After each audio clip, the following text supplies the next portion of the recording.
Hey, what's up, Internet? I'm the guy in a chair watching horror movies all day, so you don't have to.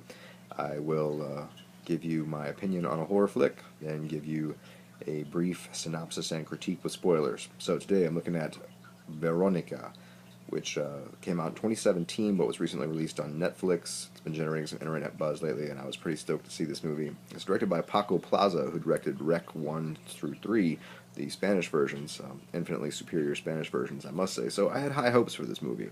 And on a side note, it is nice to see Netflix snatching up and or producing a lot of international horror films. As somebody who's watched international cinema for a couple of decades, it's nice to see a big mainstream giant of streaming like Netflix finally begin to push good international cinema on its audiences and realize that people are finally at a place where we can watch movies with subtitles as a whole and not freak out too much. So that's pretty awesome. That said, though, Veronica, eh, watch it if you don't have anything better to watch. Okay, and now here's why. It could have been a million times better.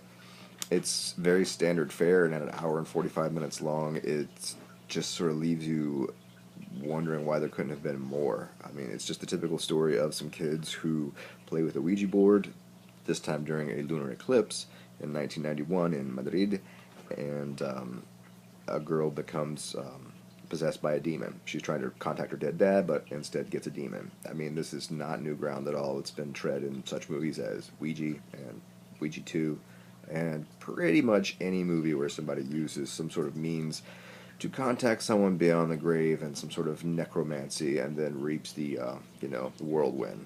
In fact, Black Room, which I reviewed on this site from last year, operates sort of on a similar basis. So, I mean, there's not really a whole lot to say. Girl gets possessed by a demon, um, some havoc ensues, but nothing on the level of what I was expecting from Paco Plaza, because I'm a huge fan of Rex 1 through 3, and not so much Rec 4.